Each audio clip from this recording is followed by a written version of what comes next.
Hola, buenas noches. Mi nombre es Mónica Guayasamín y el día de hoy vamos a hablar de una parte del libro Pensamiento Crítico y Matriz Decolonial, Reflexiones Latinoamericanas. Pero primero vamos a pasar a conocer quién es Katherine Watt. Katherine Watt es docente y directora del doctorado en Estudios Culturales Latinoamericanos de la Universidad Andina Simón Bolívar, sede Ecuador. Ella se ha venido desenvolviendo en procesos de lucha social y transformación, primero en Estados Unidos y posteriormente en América Latina. Ha realizado acompañamientos a la comunidad indígena, así como a la población afrodescendiente, y actualmente se dedica a las pedagogías decoloniales. Pero ¿por qué es importante hablar de Katherine Watt? Debido a que ella trabaja junto con otros pensadores de América Latina en un proyecto denominado Modernidad Colonialidad, el cual está pensado principalmente en un idioma castellano y portugués, en el cual se establece pensamiento crítico hacia lo establecido o preconcebido como una regla general. El libro está constituido por ensayos de los estudiantes a doctorado. Es así que para poder entender la esencia de los ensayos, vamos a realizar un análisis de la introducción, el cual lo vamos a dividir en 4 partes. Es decir, primero vamos a comprender lo que para la autora significa repensamiento crítico y decolonialidad. En segunda instancia, lo que significa geopolíticas del conocimiento y la modernidad, colonialidad. El tercero, lo que significa descolonización, decolonialidad y pensamiento otro. Y finalmente, lo que la autora denomina hacia la interculturalidad. Entonces, empezamos. Primero, repensamiento crítico.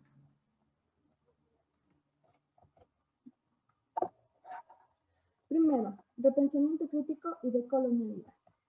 Para esto la autora nos llama a pensar en la resignificación de lo que es los estudios culturales latinoamericanos. Es así que ella nos dice que es un espacio de diálogo desde Latinoamérica y específicamente desde la región andina sobre las posibilidades de repensar y reconstruir los estudios culturales como espacios de encuentro político crítico y de reconocimientos diversos. Un espacio de encuentro entre disciplinas y proyectos intelectuales, políticos y éticos que provienen de distintos momentos históricos y de distintos lugares epistemológicos, que tienen como objetivo confrontar el empobrecimiento de pensamientos impulsado por las divisiones disciplinarias, epistemológicas, geográficas, etc. Por tanto, los estudios culturales están dirigidos al repensamiento crítico, que toman en cuenta las relaciones entre cultura, política y economía, es decir, la afirmación del derecho a pensar desde la propia experiencia, en lugar de adaptarla a las circunstancias de la periferia. En un segundo momento vamos a comprender lo que es decolonialidad, que no es lo mismo que descolonialidad. Descolonialidad fue un término introducido en la Guerra Fría en la independencia de las colonias de África y Asia, mientras que decolonialidad está dirigido a impulsar el paquete de desligadura conceptual, en lo que Aníbal Quijano denominó como el paquete de la colonialidad del poder, que está constituida por 5 herramientas de poder. La primera, que es el control de la tierra y del trabajo, la economía, el control de la autoridad, que está relacionado con la política, el Estado, las Fuerzas Armadas. El segundo, que es el control de género y del sexo, que está relacionado con el que es la familia burguesa heterosexual. Y el control de subjetividad ideal de un hombre blanco, europeo y cristiano. Y el último, que es el control del conocimiento, que tiene que ver con el conocimiento europeo y de europeo renacentista. Es decir, lo que se busca es deconstruir estas ideologías preestablecidas desde la colonia. Es por esto que se identifican estos grupos de poder. Segundo, las geopolíticas del conocimiento, modernidad, colonialidad. Se entiende por las geopolíticas del conocimiento a la estructura medular del proyecto modernidad, el cual postula que el conocimiento científico es el único que puede decir verdades sobre los seres humanos y sobre la naturaleza, invisibilizando y muchas veces callando al conocimiento que proviene de los otros. Este postulado tiene sus orígenes desde la colonia.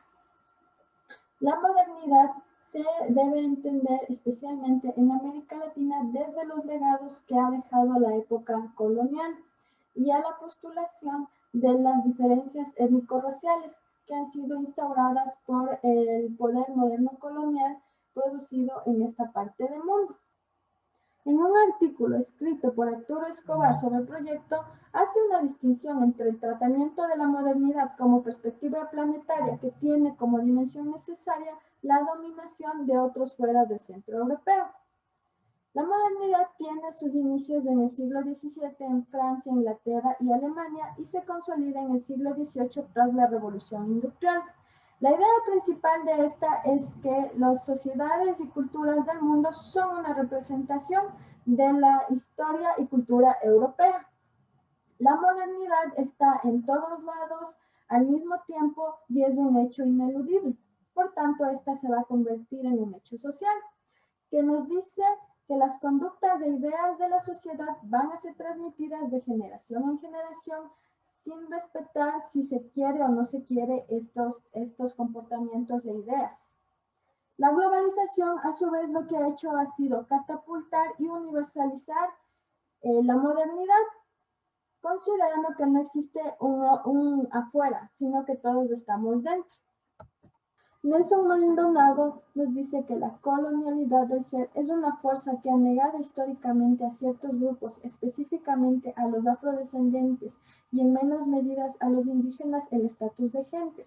A pesar de las leyes de reconocimiento, sigue tratándose a estos pueblos como primitivos y se los relega a segunda orden.